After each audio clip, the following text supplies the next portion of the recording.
Hey, this is Newton Faulkner, and you're listening to Six Towns Radio. Classic hits and today's biggest tunes. Six Towns Radio. It is the Festival 2012 at Stafford, day 2, and I'm sat undercover, thankfully, with Newton Faulkner. How you doing? Very well indeed. How about you, man? I'm good.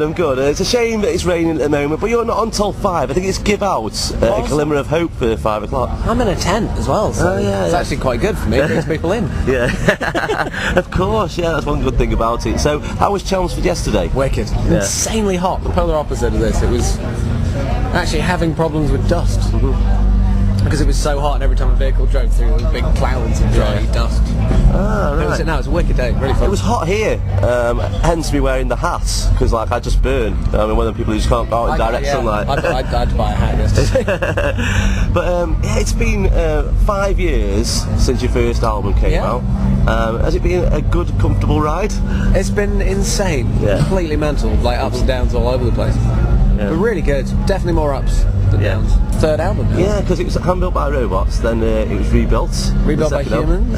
But the third album hasn't gone along that same vein of titles because I had to break that. Jesus, that would get silly. I didn't want to have to keep adapting that formula for the rest of my life. Yeah, and I think it's a different animal. This one, it's a step in a slightly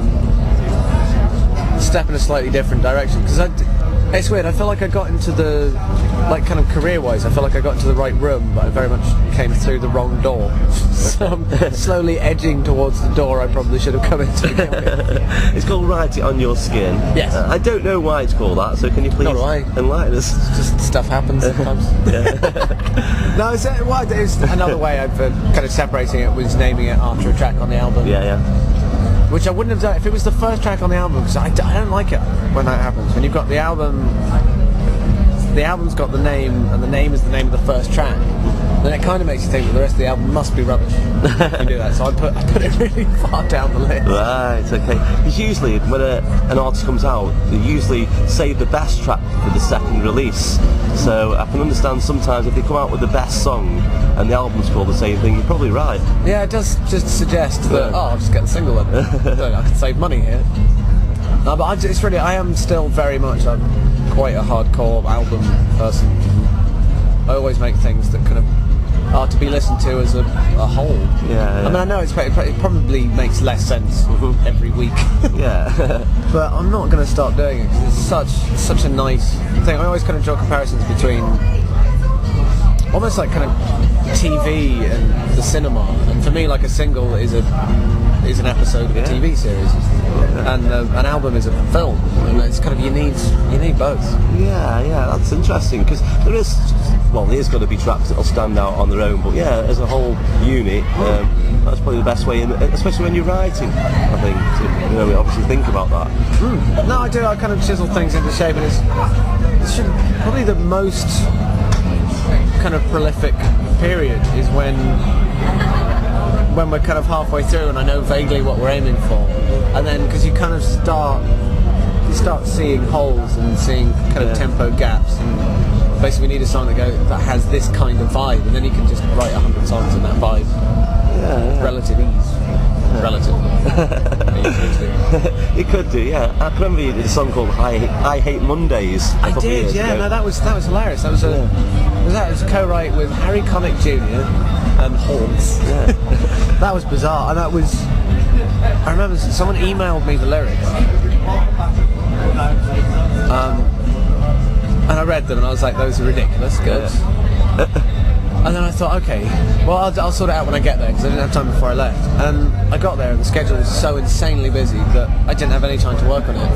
And then with recording stuff at a different radio station, but we'd rented their studio downstairs, I had less than half an hour, I think I had 20 minutes or something.